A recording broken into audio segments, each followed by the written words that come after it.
A partir de agora, Alessandro Vieira, senador da República, pré-candidato ao governo de Sergipe, é o nosso entrevistado. Jornal da Fã.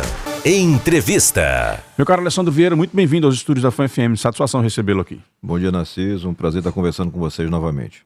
Meu caro Alessandro Vieira, passados esses quase 4 anos aí, 3 anos e 4 meses de mandato, qual é o balanço que você faz desse seu mandato? É um balanço positivo.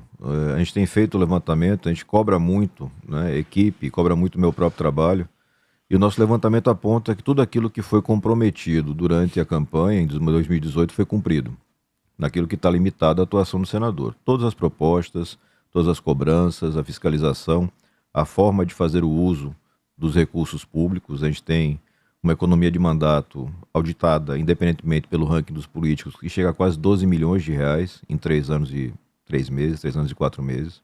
Então, desse ponto, você vê uma satisfação. Mas é claro que agora você tem experiência e conhecimento suficiente para mostrar e relatar para os sergipanos, para os brasileiros, o quanto é difícil mudar o nosso país, o nosso estado, o quanto está enraizado um sistema corrupto, envelhecido, e que impede qualquer tipo de avanço na redução de desigualdades, que deve ser a principal missão de qualquer político sério: reduzir a desigualdade, reduzir a miséria. É um trabalho em andamento, e eu acho que o desafio, no final das contas, vai ser geracional, ou seja, essa minha geração tem que prestar sua contribuição para que outras cheguem mais adiante e possam dar continuidade num processo de evolução do Brasil em geral. A gente está muito atrasado em vários temas. No que a CPI, no que a própria pandemia e a CPI da Covid deram um norte diferente em seu mandato? A CPI deu para os brasileiros em geral e para a gente que participou da investigação uma compreensão de quão grave é a distância que você tem entre os poderosos e a necessidade do cidadão brasileiro. Mesmo naquele momento tão difícil, as pessoas morrendo aos milhares por dia, você tinha gente querendo roubar. Você tinha gente montando esquema de apadrinhamento, de corrupção, desviando recursos públicos e retardando a defesa do bem mais básico de qualquer pessoa, que é a sua vida. Então, essa constatação reforça a convicção que eu tenho, que me acompanha já há muitos anos, de que é necessário dar um choque de honestidade e transparência no Brasil e em Sergipe em particular. Ou a gente muda esse jogo, ou as pessoas vão estar eternamente condenadas a não ter qualidade de serviço, a viver na miséria, a sofrer com desemprego, com a violência. É preciso fazer uma mudança que não é simples, que não é fácil, que exige coragem, que exige preparo, mas que é possível fazer. Porque já aconteceu em outros países, aconteceu pontualmente em alguns estados. Então Sergipe merece que isso aconteça, e o Brasil, mais adiante, por derivação também, que isso aconteça. Acho que a CPI mostrou com muita clareza isso daí, a possibilidade do parlamento atuando como fiscalizador, com os riscos que qualquer CPI tem, de politização excessiva, isso é natural. Mas acho que todo mundo acompanhou a forma como eu toquei o trabalho e tenho muito orgulho do que eu fiz. Acompanhando a imprensa nacional, a gente observa que o ministro Barroso, a partir de pedido da PGR, da Procuradoria-Geral da República, pediu que a Polícia Federal agora aprofunde investigações diante daquilo que foi apontado pela CPI. O senhor acredita que dentro do cenário que nós temos, que estas investigações serão efetivamente aprofundadas? É absolutamente impossível fazer uma previsão. A gente vive num país onde quem tem dinheiro ou influência política normalmente é beneficiado pela justiça. Seja pela corrupção diretamente, e ela acontece também no judiciário, mas principalmente pelo uso dos recursos que a lei prevê através das bancas de advocacia mais caras, dos melhores estrategistas jurídicos, dos melhores lobistas. Esse é o país onde você tem uma figura como o deputado, ex-deputado federal do Sergipe, André Moura, que levou alguma coisa como 16 a 20 anos para ser condenado finalmente por crimes que cometeu na prefeitura de Pirambu. É um país onde você tem as pessoas que confessaram crimes na Lava Jato agora pleiteando a devolução do dinheiro roubado, porque as provas foram anuladas por decisões pontuais do Supremo Tribunal Federal. Então é muito difícil você prever o que vai acontecer. Agora é certo que os fatos ocorreram, são graves e exigem a apuração. Depois da apuração, aí sim a justiça livremente faz seu julgamento. Na sua opinião, a CPI cravou a corrupção dentro do governo Bolsonaro ou não? Não só a CPI, né? Nós temos... É impressionante o número, Narciso. Eu tentei ter o número exato antes da nossa entrevista, mas não consegui. Mas só com ações de fiscalização do nosso mandato, a gente já conseguiu evitar alguma coisa em torno de 2 bilhões de reais em prejuízos para os cofres públicos. Só na educação... De operações do governo federal? Do governo federal.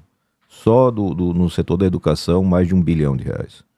porque você tem licitações fraudulentas, direcionadas, distribuição de recursos por critérios políticos e morais, ou mesmo pela corrupção. Isso não é invenção do governo Bolsonaro, como não era invenção do governo do PT. É um sistema muito grande. As pessoas precisam compreender quem é que ganha com isso. Quem é que ganha de verdade com a corrupção no Brasil? Porque eles usam a ponte política conforme o gestor de momento. Então, na gestão do PT, você tinha uma interface feita por sindicalistas, por militantes, por pessoas mais ideológicas à esquerda, e muda o governo para um outro extremo oposto, com Bolsonaro, e essa interface continua sendo feita por outros personagens de ideologia mais próxima do presidente da República. Mas atrás deles, aquelas pessoas que não mostram a cara normalmente são exatamente as mesmas. Hoje, quem gerencia praticamente todo o orçamento do Brasil é Ciro Nogueira, meu colega senador do Piauí. Ciro responde a processos desde a época das gestões do PT. Ciro esteve participando das gestões do PT e também agora do Bolsonaro. Se colocava como quase um filho de Lula nas eleições passadas, hoje ele se coloca como filho de Bolsonaro. Então, ou a gente entende que o jogo é mais pesado, que o buraco é mais embaixo, para ser mais claro assim para as pessoas que estão nos ouvindo, ou a gente não muda nada. A gente vai estar só discutindo esses nomes, essas pessoas que estão ali na urna, mas que no final das contas decidem muito pouco. Naquele momento inicial ali do mandato, você pautou bastante essa questão da corrupção no judiciário, proposta da CPI. Avalia que acertou naquela estratégia ali naquele momento de tentar levantar esse debate ou foi uma perda de tempo, vamos dizer assim, dentro desta conjuntura nacional? Não, tanto estava correto que você vê agora o caos que a gente vive. O que eu pontuava e continuo pontuando? Não tem democracia séria no mundo sem um judiciário que tenha credibilidade. E o judiciário foi jogando fora a sua credibilidade ao longo dos anos, com decisões absolutamente opostas para casos iguais, a depender de quem é o advogado, a depender de quem é o réu. Isso foi corroendo a credibilidade. Você tem ministros do Supremo, das Cortes Superiores em geral, mas mais marcadamente do Supremo, que falam como políticos, que se reúnem como políticos, que atuam como políticos, e na hora que botam a toga, aí querem se portar como magistrados. Isso destrói totalmente a credibilidade. Então, a iniciativa foi inédita, ninguém teve coragem de fazer aquilo que a gente fez naquele momento. Até hoje, o pedido de CPI está lá na gaveta, porque eles não tiveram capacidade de enterrar definitivamente. Ficou pendente de um recurso nunca pautado para o plenário. À época, a decisão por não ter a instalação da CPI se deu com base num relatório do meu colega sergipano Rogério Carvalho e que contou na CCJ, na Comissão de Constituição e Justiça, com votos da União, do PT, dos bolsonaristas e de uma parte do Centrão. O que une essas pessoas? Por que em alguns momentos é todo mundo igual, farinha do mesmo saco, nessa turma que, teoricamente, na ideologia é tão diferente? É porque, no final das contas, quem manda neles é a mesma turma.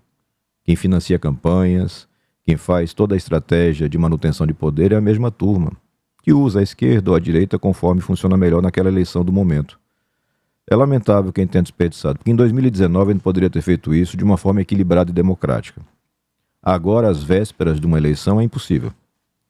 Porque você tem já dificuldade muito grande em manter uma eleição que seja transparente, que seja eficiente, que não tenha tanta violência. E a gente não tem mais condições de fazer isso. Uma avaliação do trabalho de alguns ministros, e é importante separar. A crítica sempre foi para indivíduos, não para a instituição. O judiciário é uma instituição respeitável e essencial na democracia, mas alguns ministros, claramente, excedem sua atribuição. E não foi só a CPI. Eu apresentei o pedido de impeachment do ministro Alexandre de Moraes em abril de 2019. É uma discussão que hoje você faz com um pouco mais de força, mas os erros, os abusos estavam marcados lá em 19, começo, primeiro semestre ainda. E aquela época nada avançou porque o governo Bolsonaro não quis. Os filhos com o rabo preso na justiça. E o presidente da República, isso foi falado em tribuna, o falecido senador Major Olímpio, a senadora Soraya, que é do partido do presidente da República, a senadora Selma, que também, salvo engano, era do partido do presidente da República, reconheceram na tribuna que foram chamados ao Palácio para retirar suas assinaturas, para que esse tipo de iniciativa não avançasse, porque naquele momento não interessava para Bolsonaro. Então, valentia de internet, muita gente tem. Na vida real, são poucos. Essa situação do Daniel Silveira, do deputado federal, e toda essa celeuma junto ao STF e a questão do indulto. O Alessandro acha que, além das questões políticas, tem violações jurídicas aí dentro desse contexto todo? Você tem problemas processuais nesse julgamento, mas, em resumo, eu me alinho bem ao voto do ministro André Mendonça, né, o mais novo ministro do Supremo, que condenou o deputado por ofensas, por ameaças. Por Bolsonaro. Indicado por Bolsonaro, condenou, mas condenou a pena de 2 anos e alguma coisa, porque entendeu que os crimes cometidos estavam nesse limite. O tamanho da condenação assusta, porque você condenar um cidadão a 8 anos e 9 meses, salvo engano, num processo que é complicado, tumultuado, que tem a questão de uma eventual imunidade de palavras de um parlamentar, me parece excessivo, né? Agora, é muito claro que é um parlamentar irrelevante, nunca apresentou um projeto que prestasse, nunca fez nada que prestasse em Brasília, agrediu, ofendeu, ameaçou, tem que ser condenado, deveria ter sido cassado pelos seus pares deputados lá atrás. Teria resolvido muito problema, poupado muito sofrimento de todos. Mas agora, você tem que analisar juridicamente a questão do indulto apresentado, feito pelo Bolsonaro. Ele pode aplicar o indulto? Pode aplicar o indulto. Está previsto na Constituição. Ele pode aplicar neste caso, a gente vai ter que discutir. Porque você tem ali um processo ainda em andamento, o que a priori impede que você tenha indulto. O indulto só acontece ao final do processo, na fase de execução da pena.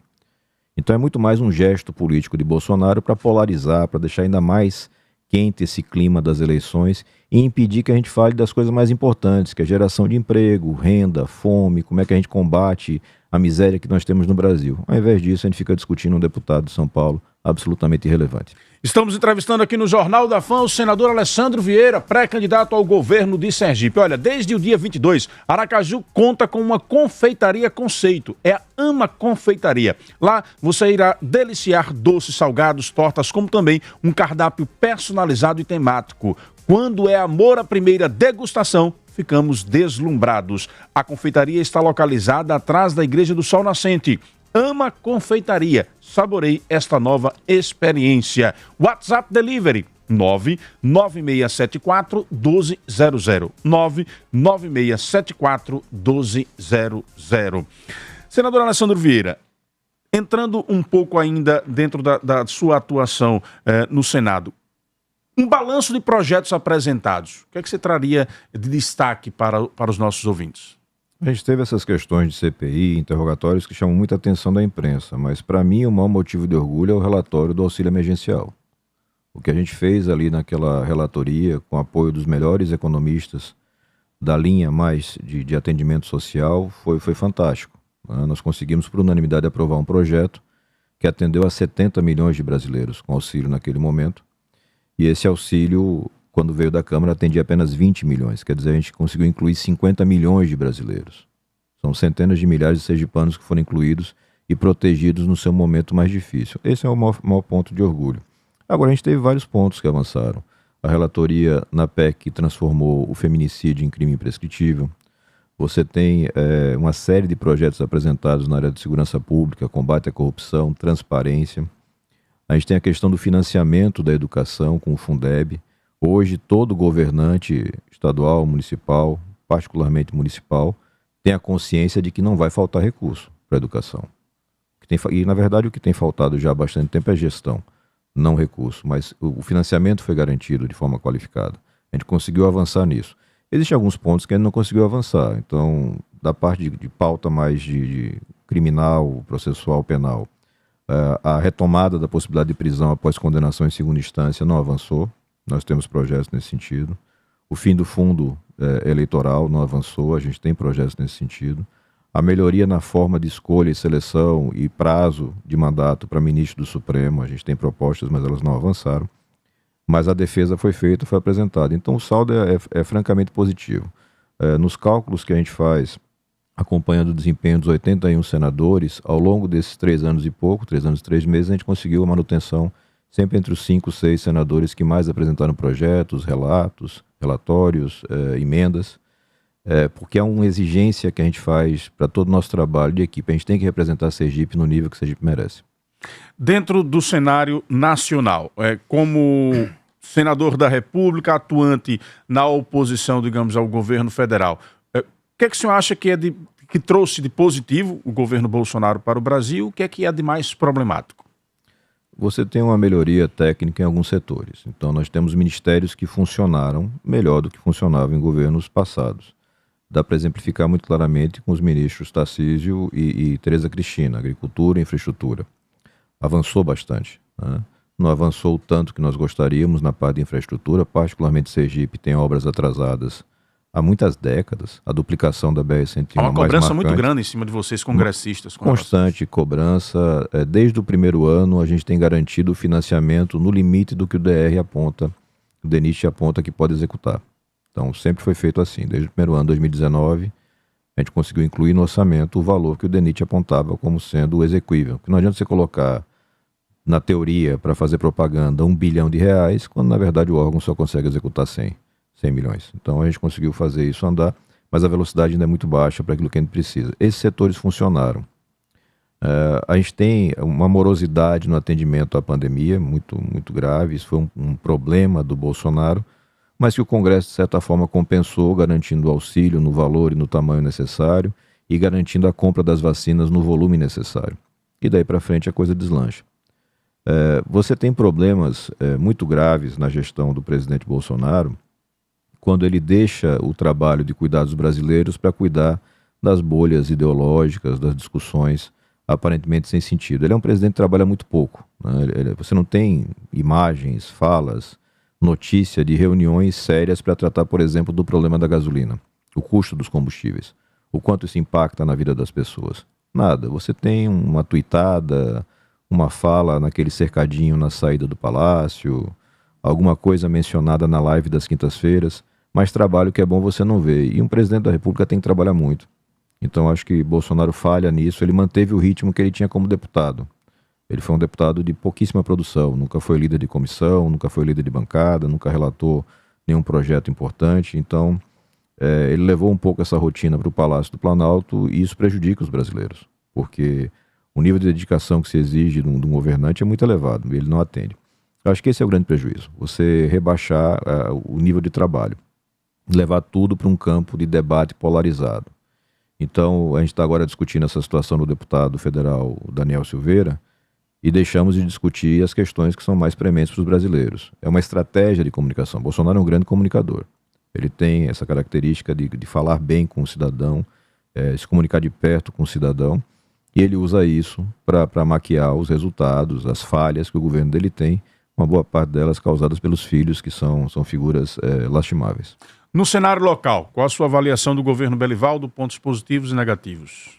Belivaldo pega um governo que é um desastre de Jackson Barreto, não sou eu que falo, muita gente fala que foi o pior governador da história recente do estado de Sergipe, e consegue, por vários fatores, colocar as contas em dias, né? Você tem salários que voltam a ser pagos dentro do mês, você tem fornecedores razoavelmente pagos dentro da sua rotina.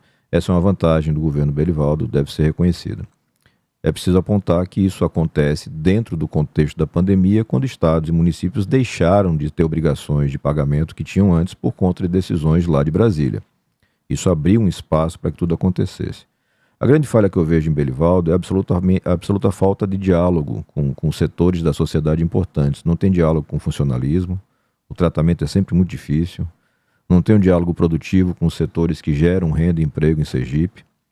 Então você não tem projeto, você não tem uma equipe técnica formatada para poder atender os sergipanos. Isso vai deixando para trás a resolução de problemas que Sergipe não pode mais esperar. A gente está chegando em 2023, daqui a pouquinho, sem ter o Hospital do Câncer. Nós vamos ter o Hospital do Câncer em Lagarto, no convênio com Barretos e por iniciativa da bancada federal.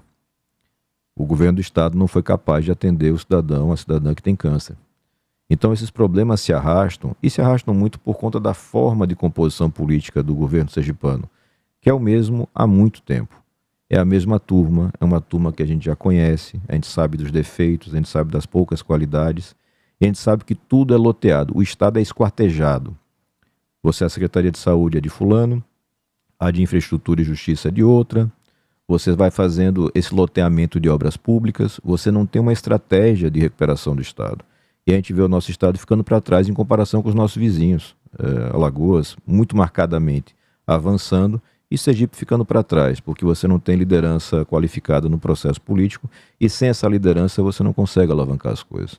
Então acho que Belivaldo claramente representam uma melhora com relação a Jackson, porque seria muito difícil piorar depois de Jackson Barreto, mas está muito longe daquilo que Sergipe precisa. Estamos entrevistando Alessandro Vieira aqui no Jornal da Fã. Olha, lembrando que clientes residenciais, comerciais e industriais podem negociar seus débitos vencidos até o dia 30 de novembro de 2020, com desconto à vista ou parcelado em 100% de multa e juros. A Companhia de Saneamento de Sergipe, DESO, atenta às soluções que facilitem o dia a dia do cliente, está estabelecendo critérios e condições para negociações de débitos referentes às faturas mensais de fornecimento de água e serviços de esgoto, entre outros, para os clientes das categorias residencial, comercial e industrial, de acordo com o Plano Especial de Recuperação de Crédito, PERC. Clientes da capital e do interior sergipano podem negociar todos os débitos vencidos e não pagos até 30 de novembro de 2020. Mais informações através do telefone 4020-0195, 4020-0195. Bom, rápido intervalo comercial. No retorno, vamos falar de pré-campanha. Pois é, Alessandro Vieira, pré-candidato ao governo de Sergipe. Vamos entender quais são as principais propostas dele para o nosso estado e fazer a interação dele com os nossos ouvintes. Está chovendo de áudio aqui. Vamos tentar colocar aqui o maior número possível para que a gente possa fazer esta interação com vocês que estão aí nos acompanhando e são a razão do nosso existir. Pré-candidatura ao governo do estado mantida? Claro, está mantida, é um projeto que não é só meu, é de grande parte já da população sergipana, é o único projeto de oposição verdadeira ao governo estadual. A gente tem que fazer um passo atrás, Narciso, e entender o tamanho do desafio que a gente está propondo para Sergipe. Em Sergipe, desde o final do período militar, nós só tivemos um candidato de oposição que venceu o candidato do governo, que foi Marcelo Deda. Ainda assim, Marcelo Deda já era prefeito da capital, já contava com a estrutura da prefeitura de Aracaju. Em Sergipe, há muito tempo, você tem um grupo de pessoas que não mostra a cara, mas que tem dinheiro, que tem poder e que define quem pode, quem não pode, como é que as coisas acontecem na política sergipana. A gente tem agora, em andamento, isso tudo acontecendo. Você tem esse mesmo grupo se reunindo e tirando o Edivaldo Nogueira da corrida. Edivaldo era o líder das pesquisas, todo mundo sabe disso, e mesmo assim foi impedido pelo grupo de ser candidato, por critérios que só eles podem explicar. Agora a gente tem a situação do Valmir de Francisquinho, ex-prefeito da Itabaiana.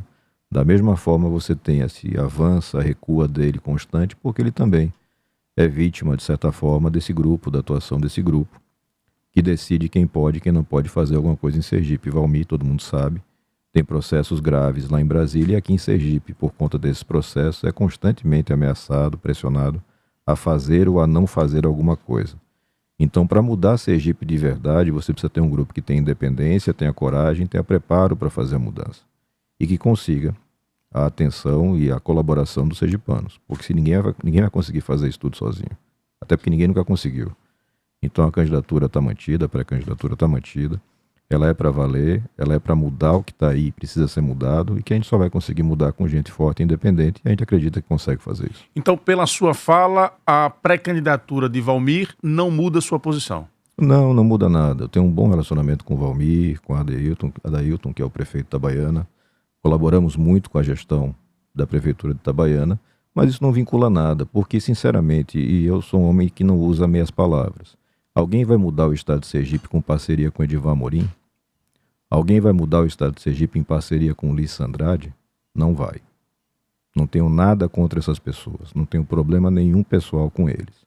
Mas é muito claro que essa turma não quer mudar nada. Quer só aprofundar aquilo que já existe, que é a ocupação de poder pelos mesmos grupos, a manutenção das vantagens, dos privilégios. E o que Sergipe precisa é mudar isso tudo. Garantir que a gente tenha um choque de transparência, de honestidade, que revise todos esses contratos, esses esquemas, e que coloque o dinheiro suado dos sergipanos naquilo que é necessário: saúde, educação, emprego. Não dá para fazer isso com a mesma turma.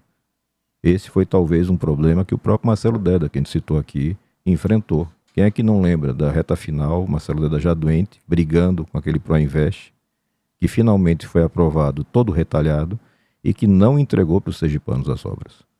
A gente está falando do empréstimo bilionário, que a gente paga até hoje, vai pagar por mais uma geração, e que o dinheiro meio que desapareceu. Então, enfrentar isso não é simples, mas a gente preparou todo um trabalho para fazer isso. Mesmo estando na oposição, então Valmir, na sua opinião, não representaria uma mudança? Talvez ele tenha vontade de fazer essa mudança. Valmir foi um grande gestor em Itabaiana. Ele fez uma mudança de gestão em Itabaiana que é vista claramente, e é motivo de elogios. Mas ele vai ter liberdade para fazer o que é necessário? Ele vai ter coragem para enfrentar essa turma? Porque não é fácil. Eu não estou me propondo a uma coisa simples. Essa turma é muito poderosa. Você tem prefeitos sendo chamados no Tribunal de Contas para receber recado. Você tem lideranças políticas sendo avisadas para não caminhar com a gente porque podem sofrer retaliação. Então, o que a gente está falando, com todas as letras, é que ou o sergipano entende o que acontece de verdade em Sergipe e reage organizadamente nas urnas, se engajando numa campanha de mudança, ou nada vai mudar. Pode mudar uma carinha, um retrato na urna. Mas, no final das contas, a Secretaria de Saúde vai para aqueles de sempre, as obras vão para o mesmo grupo de sempre, as indicações para ocupação de cargos, como o próprio Tribunal de Contas, teremos uma vaga no ano que vem, tudo continua igual. E a gente tem que mudar. Para Alessandro, o desafio do próximo governador, quais seriam as prioridades? Seguramente educação. Você tem que, em paralelo, fazer uma auditoria completa nas contas de Sergipe, você tem que entender onde estão os buracos, e eles existem, são imensos. Você tem que focar numa nova gestão para a educação sergipana, que prepare o nosso jovem para o mercado de trabalho. Você precisa investir numa vocação sergipana muito clara, que é a do agro, dando financiamento adequado, assistência técnica que foi destruída com o tempo e favorecendo a infraestrutura de escoamento dos produtos. E você tem condições também de potencializar muito aquilo que nós temos de turismo, que também é uma área abandonada. É o reflexo da forma de fazer gestão em Sergipe. A gestão é esquartejada, a expressão certa é essa, você retalha o Estado. A Secretaria de Turismo, por anos e anos, foi um cabide político. Eu precisava fazer um acordo político, dava a Secretaria de Turismo para alguém que nunca fez turismo, que não entende nada do trade, que não tem a menor noção de como potencializar uma área que gera muito recurso no estado é lindo. E você tem, claro, a questão dos recursos minerais, tanto na parte de fertilizantes como petróleo e gás, que tem que ser usufruída com o cuidado de gerar rendimento para o futuro. Nós não podemos apostar todas as nossas fichas em petróleo e gás quando o mundo começa a abandonar essa matriz. Você tem que, ao mesmo tempo, cuidar das energias renováveis. Então, nós temos potencialidades muito grandes em Sergipe. É possível fazer uma mudança radical aqui num prazo de 4 anos. Aconteceu em vários lugares, em áreas segmentadas. Mas é preciso, neste momento, que o cidadão entenda o tamanho do desafio e abrace. Se abraçar, a gente chega lá. Magna Santana tem uma pergunta para o senador Alessandro Vieira. À vontade, Magna. Obrigada, Narciso. Bom dia, senador. Bom, meu questionamento, senador, eu me recordo que assim que o senhor foi eleito, disse que não seria candidato à reeleição. Ponto. E agora também se coloca como numa disputa ao governo do Estado. Aí eu pergunto, senador, o senhor percebeu que no Senado não pode fazer o que o senhor gostaria, né, de fazer, da forma como gostaria de fazer, e aí, ao mesmo tempo, mostrar que apesar das dificuldades, o senhor tem realizado um bom trabalho lá no Senado e também, ao mesmo tempo, se aproximar do eleitorado, desse seu eleitorado que tem recebido muitas informações aí de uma campanha, desde que o senhor assumiu, de que foi uma decepção como senador, e isso é impressionante como muitas vezes isso se espalha. Essa seria uma forma de o senhor chegar para o eleitorado, de circular o Estado e mostrar realmente, combater essa fake news e mostrar o que o senhor gostaria mesmo de dizer a respeito do que está acontecendo no Estado. Essa é mais uma forma de levar um recado à população. Seria essa a sua intenção? Magna, acho que primeiro, bom dia, é sempre bom falar com você. Talvez um pouco disso tudo, uma mistura disso tudo. Né? Nós temos a clareza de que é possível fazer política de uma forma muito diferente daquela que é feita em Sergipe, na média brasileira, mas em Sergipe muito gravemente. Eu vou lhe dar alguns exemplos rápidos. Né? Nós conseguimos alocar em emendas, nesses 3 anos, 145 milhões de reais aproximadamente. Esse recurso foi todo distribuído de forma transparente. Todos os municípios receberam, 75 municípios receberam. Nenhum prefeito pode dizer que teve barganha por voto, apoio eleitoral, coisa que o valha. Nenhum empresário pode falar sobre isso. A distribuição da maior parte desse recurso se dá por edital público, ou seja, as pessoas podem escolher projetos, votar nos projetos, apresentar projetos. Inclusive está em andamento agora o edital para 2023, está aberto até 8 de maio nas nossas redes. A pessoa apresenta a sua ideia, a sua sugestão. Isso vem atendendo demandas do todo o Estado. Mostrar que essa diferença pode ser implementada na realidade, para mim, é muito importante. Mas, apesar da necessidade, sim, de combater as mentiras, as fake news, a necessidade de mostrar para as pessoas que tem um trabalho diferente na praça acontecendo, O mais importante para mim é garantir que os sergipanos têm aquilo que é de direito deles, o direito de ter um futuro. Você não vai ter futuro com essa turma que está aí. Eles já gastaram tudo que podiam gastar, de tempo, de paciência, de desperdício, de incompetência, de corrupção. A gente vai ficar condenado a vida inteira a ficar com esses caras, os mesmos caras? Não faz sentido nenhum. Então eu entrei na política para tentar fazer essa mudança. E essa mudança, caso os sergipanos entendam que chegou a hora, vai acontecer. E acontece muito rápido, se você tem o poder na mão, se você tem a caneta na mão para fazer. Porque tem coisas que exigem uma negociação política com a Assembleia Legislativa e outras tantas que podem ser feitas por decretos, por resoluções. O governo do Estado de Minas Gerais é exemplo nesse sentido, de uma mudança na gestão para garantir o favorecimento ao empreendedor, a quem gera emprego, a quem produz renda, a quem leva recursos para o interior do Estado, faz investimentos. Dá para fazer muita coisa pelo nosso Estado, muita coisa. E a gente tem essa ansiedade de fazer, essa percepção da necessidade de fazer.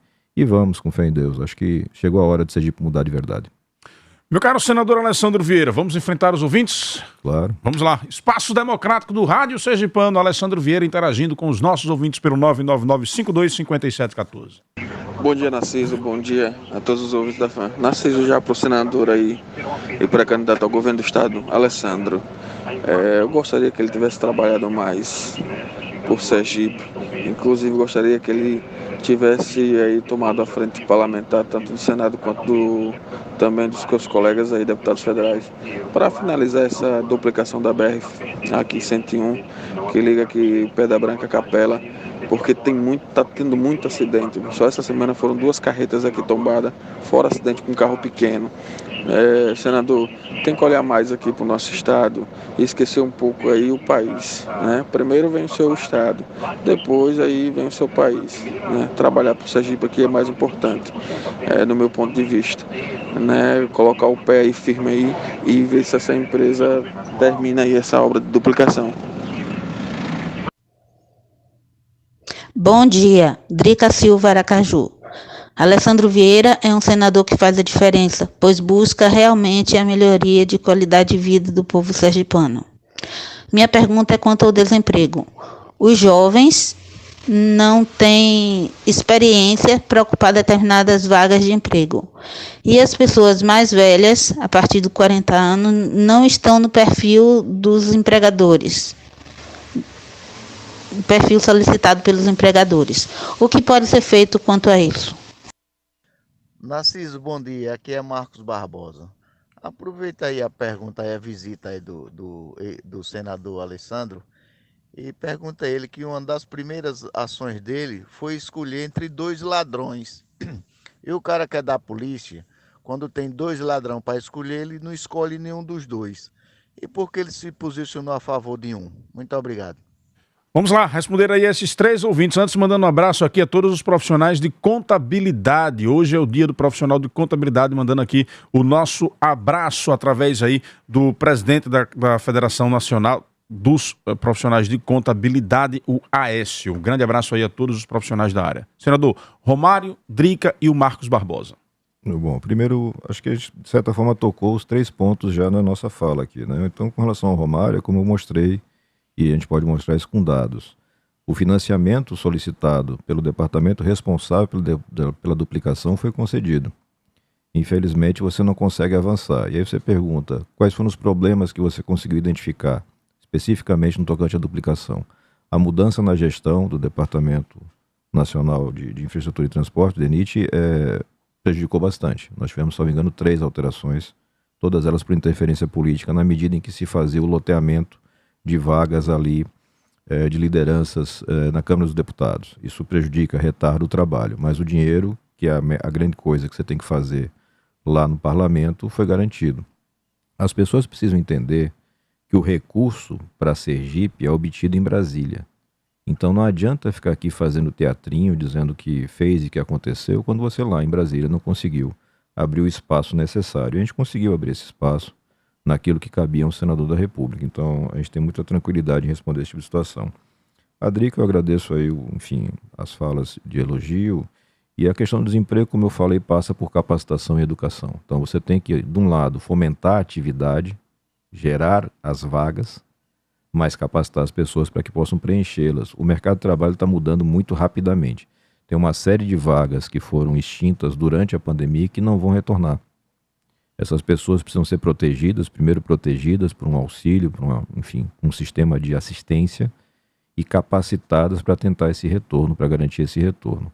Mais dramático ainda na questão dos jovens, que vão entrar no mercado de trabalho sem experiência e capacitados para uma educação pública de baixa qualidade, infelizmente.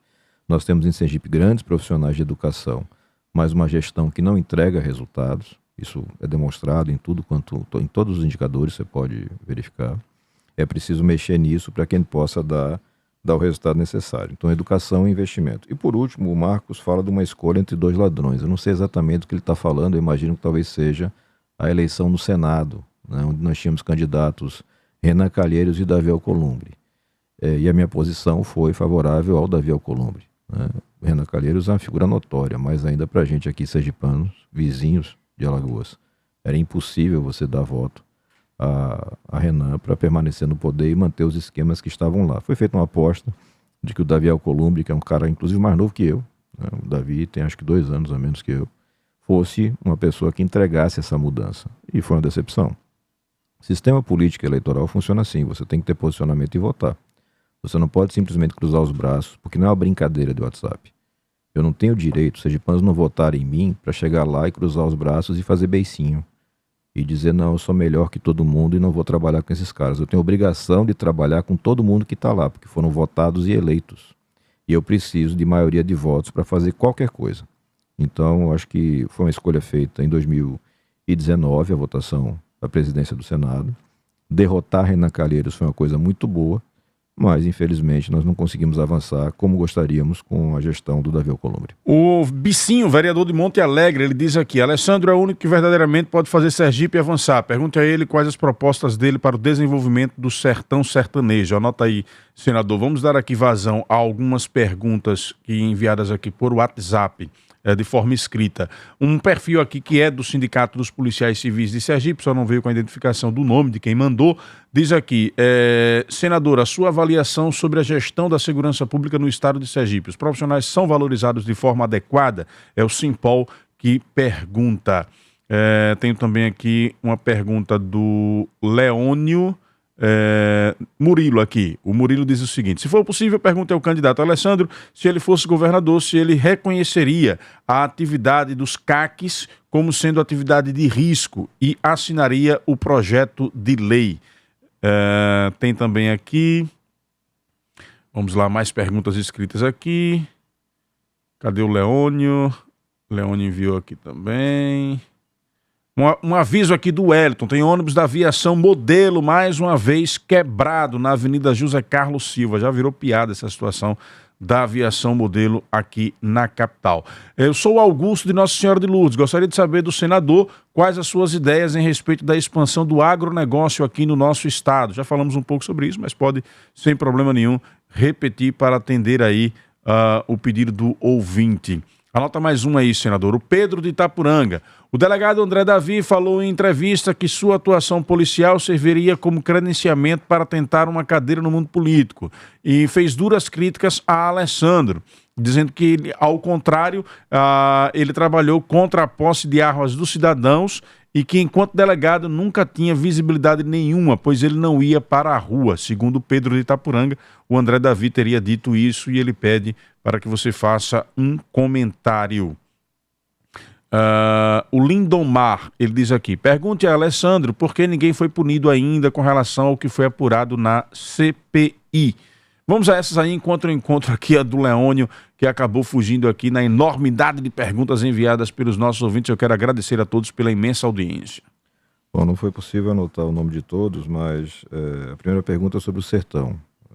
E é muito simples. E é o Bicinho, vereador lá de Monte Alegre. Bicinho. Um abraço para vocês aí de Monte Alegre. E acho que se soma um pouco ao Augusto. A gente pode juntar essas duas questões, né? A questão do agro, que o Augusto traz, e do Bicinho aí a questão específica do sertão. Para fazer funcionar as coisas no agronegócio, que é a vocação que nós temos nessa região, você tem que ter três pés nessa estrutura, né? Um tripé. Você tem que ter infraestrutura adequada para escoamento, você tem que ter financiamento adequado, e nós temos uma vantagem para tocar nisso, que é o Banese. O Banese não deve ser um banco de disputa de varejo, ele deve ser um banco de fomento da atividade dos sergipanos. Aí faz sentido ter um banco estadual para fomentar com juros facilitados, com crédito facilitado, a atividade de investimentos de Sergipe, em Sergipe, dos sergipanos, e a questão da assistência técnica, que foi destruída. Eu preciso ter assistência técnica para melhorar a qualidade de rebanhos, qualidade de sementes, garantir que aquele cidadão, aquela cidadã consiga produzir de forma mais adequada. Então essa é a grande coisa para se fazer no agro e que se conecta com as necessidades lá do sertão, somada a uma necessidade premente, que é a questão da água. Acho que depois de João Alves se deixou isso, de certa forma, abandonado em Sergipe. A gente conseguiu, e o ministro, já afastado, o candidato agora, Rogério Marinho, conseguiu dar andamento ao início do Canal do Sertão, que, bem cuidado, executado, e deve ser uma prioridade da bancada constante, é possível garantir por mais 30, 40 anos a infraestrutura de água, não só para consumo humano, mas também para atividade agrícola. A questão da valorização dos profissionais de segurança pública, né, o perfil aí do Simpol. Foi até engraçado, Narciso, na mesma semana, os pré-candidatos todos bateram ponto lá na sede do Simpol, vestiram o coletezinho do Polícia Unida e tiraram foto. Declarando que faziam parte do time agora. Eu acho bonito assim isso tudo, né? Mas na vida real as coisas não funcionam desse jeito. Porque essa turma toda, à exceção de Valmir, está no governo. O governo que maltratou o policial, o governo que não atendeu, que não respeitou, que não quis debater, que encerrou as discussões todas por um e-mail. Não teve nem o respeito de dar um telefonema para as lideranças. Quem está no Simpol de verdade, quem acompanha lá a disputa, sabe que eu acompanho isso de perto desde o início e tomei o cuidado de não participar ostensivamente para não prejudicar os trabalhadores da segurança. Porque é muito claro que se colocar a minha cara e o meu nome, o governo tem uma má vontade terrível. Porque o desespero dessa turma é ter uma mudança de poder em Sergipe. Então isso foi combinado, eu recebi todas as lideranças, eram militares, bombeiros, policiais, falei com relação às possibilidades que eles teriam de propostas e como eu me portaria, e cumpri religiosamente com aquilo que estava comprometido.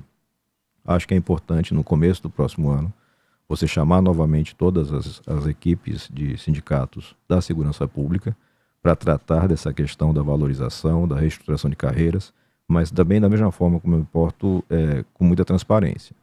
O mais urgente hoje é atender a educação, porque a carreira do magistério foi destruída, a saúde, que deixou 14 mil pessoas sem nenhum reajuste, e discutir com calma e com prazo a reestruturação das carreiras da segurança pública. Não vou ficar fazendo teatro ou vestindo colete de sindicato para agradar a ou B e pedir voto para A ou B. Não funciona assim. Pelo menos eu não funciono assim. Tem que ser transparente e honesto com as pessoas. Mais urgente é professor, carreira foi destruída.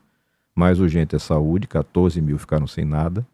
E a segurança pública, em paralelo, é uma renegociação de estrutura de carreira, que deve passar também por uma valorização maior dos profissionais.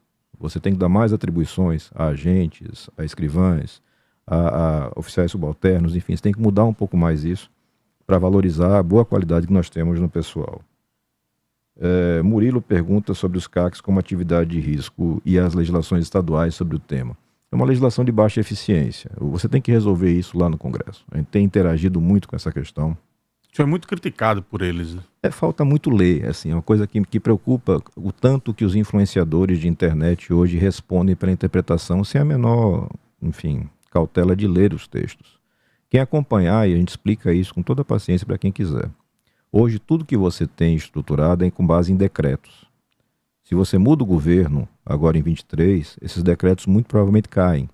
E você tem pessoas que fizeram grandes investimentos pessoais e que vão ter seu direito questionado, a chamada segurança jurídica. Então a gente precisa legislar, a gente precisa chegar a um acordo no Congresso para ter lei sobre o tema, garantindo para aquele que é CAC de verdade os benefícios necessários para que possa fazer sua atividade. Não tem problema nenhum nisso. Aumentar o volume de armas, o acesso, facilitar o acesso não é um problema. Nunca foi, está nos nossos relatórios, nas emendas apresentadas. Agora, quem quiser argumentar comigo que fuzil é arma de defesa, eu não vou concordar nunca. Quem quiser argumentar comigo que é razoável um cidadão comprar 16 armas do mesmo modelo e calibre para ter dentro de casa, não vou concordar também. Então, tudo é uma questão de ajuste de texto. Eu recebi algumas pessoas aqui em Sergipe para falar de ajustes técnicos que são importantes no tocante a calibre, local de guarda. Isso tem que avançar, mas ou a gente legisla ou vamos deixar isso de novo na mão da justiça. E aí depois os caras reclamam que o judiciário invade a atribuição. Claro que invade. Se o cara não faz o trabalho no legislativo, alguém vai ter que fazer. Acaba sendo o judiciário sem o crivo razoável e político. E temos o CPI novamente, acho que a gente já falou bastante sobre a CPI. A gente depende agora da Polícia Federal e do Ministério Público Federal. Infelizmente, Augusto Aras é um procurador-geral da República que trabalha politicamente, né, de uma forma muito ostensiva, isso é negativo. Mas, como você noticiou, as provas foram encaminhadas para apuração e a gente vai saber mais adiante se aconteceu alguma coisa. E o Pedro fala de uma suposta comentário, crítica do colega delegado André Davi. Não tem por que entrar nesse tema. Acho que são 20 anos de polícia, as pessoas podem avaliar se eu trabalhei ou não trabalhei. Avaliaram isso em 2018, a votação mostrou. Vão poder avaliar agora o André também. O André, acho que é pré-candidato a deputado estadual, ou federal, não sei. Desejo sucesso para ele. É sempre bom você ter profissionais da segurança entrando nessa seara, mas lá ele vai entender direitinho que ele não vai estar numa brincadeira de internet. Lá as coisas são sérias, as pessoas têm que apresentar propostas, discutir com os outros em nível de igualdade e respeito, e eu desejo todo sucesso. Pode entrar, a casa é sua. A casa decorada do Barra Garden está pronta para você. Agende uma visita e imagine sua nova vida. Vive em um empreendimento sinônimo de liberdade que só uma casa Sely pode proporcionar, com a segurança de um condomínio fechado na área mais valorizada da Barra dos Coqueiros. Casas de 2 ou 3 quartos com cozinha americana e uma moderna fachada. São 20 itens de área de lazer em mais de 10 mil metros quadrados. Fale com os corretores de plantão da Sely através do WhatsApp 988919693. 988919693. Agende sua visita. Ela casa com você. Senador, vou encerrar aqui com a pergunta do Leônio, porque quero complementar ela para o senhor também.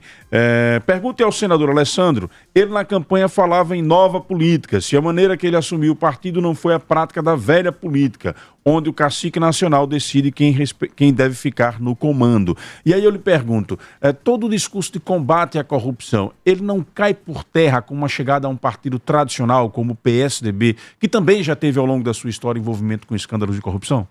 Não, você tem os partidos políticos como uma ferramenta necessária para participar do processo, né? Você não tem como participar de uma eleição sem partido. Então, é como eu digo, a vida nas redes sociais, na internet, às vezes é muito fácil e bonitinha. Mas na prática você tem que ter um partido para trabalhar. O PSDB tinha aqui o diretório mais ineficiente do Brasil, né? Não elegeu vereadores em Aracaju, um desempenho realmente muito baixo. E isso gerou uma possibilidade de mudança de partido no momento que a gente teve uma federação estabelecida entre PSDB e Cidadania. Eu votei contra a federação. Eu acho que a federação é uma ferramenta interessante, mas exige mais cuidado, ou exigiria mais cuidado, para que você pudesse proteger quem está lá na ponta, nas cidades, mas isso não aconteceu. E de toda sorte, o comando da federação estaria com a gente, por ser senador em mandato e o PSDB não ter nada nesse nível aqui em Sergipe. Com a permanência do Roberto Freire na presidência do Cidadania, vai completar 34 anos como presidente, eu, como contrário, crítico da reeleição, naturalmente não fiquei confortável com a situação. Permanece na mesma posição de não disputar a reeleição? Permaneço. Eu acho que a reeleição prejudica muito, Narciso. É claro que você tem que viabilizar novas lideranças, você tem que garantir continuidade de projeto, mas é muito ruim para a democracia quando as pessoas se colocam como insubstituíveis, como se fossem assim salvadores da pátria. Isso não existe. O trabalho tem que ser de todo mundo e você tem que abrir espaço para mais gente. E naquilo que eu posso fazer, já cumpri. Eu fui presidente da Cidadania há 2 anos, passei a presidência, hoje o presidente estadual é o deputado Jorge Passo, um orgulho para a Assembleia Legislativa de Sergipe. Em breve, certamente, Jorge vai estar também passando. E no PSDB vai ser igual. Eu não tenho pretensão de permanência. Eu quero dar minha colaboração, minha contribuição. E com relação a escândalos de corrupção que envolveram eventuais membros do PSDB, e dá para citar, não tem por que ficar escondendo, um Aécio Neves da vida, eu não tenho nada a ver com essa turma. Não tenho nenhum tipo de ligação política, de amizade, de vinculação, de voto com essa turma. Hoje a direção do partido é do Bruno Araújo, ex-deputado. O pré-candidato é o João Dória, de São Paulo. Não tem nenhum escândalo no currículo de João Dória. Você pode falar mal, não gostar dele, falar da calça que ele usa. Mas é claro, e muito, muito claro, que a gestão que ele fez em São Paulo, na cidade, depois no governo, foi uma gestão muito boa. E ele conseguiu, pelas prévias, ser o pré-candidato. Nós temos hoje uma leva de candidatos jovens no PSDB, especialmente aqui no Nordeste. A gente vai ter o Pedro Cunha Lima, lá na Paraíba, a Raquel Lira, em Pernambuco, que é um trabalho que a gente está tentando fortalecer de novas lideranças. Então, acho que tem espaço para avançar. mas passa muito pela compreensão das pessoas do tamanho do desafio. Não é fácil mudar o que está aí posto. Esse esquemão que está aí posto enriqueceu, continua enriquecendo muita gente. E essas pessoas não querem largar o osso. Essas pessoas usam de todas as ferramentas possíveis, ameaças, mentiras, fake news. Tudo isso é usado e vai ser usado cada vez mais na campanha. Essa campanha certamente será uma das campanhas mais sujas da história. Mas mesmo assim, se o sergipano entender que chegou a hora de mudar, vai ter candidato com coragem e preparo para fazer a mudança que Sergipe espera. Senador, muito obrigado por sua presença aqui nos estúdios. Obrigado aqui à assessoria também aqui presente, acompanhando a nossa entrevista. Até uma próxima. Um abraço, até a próxima.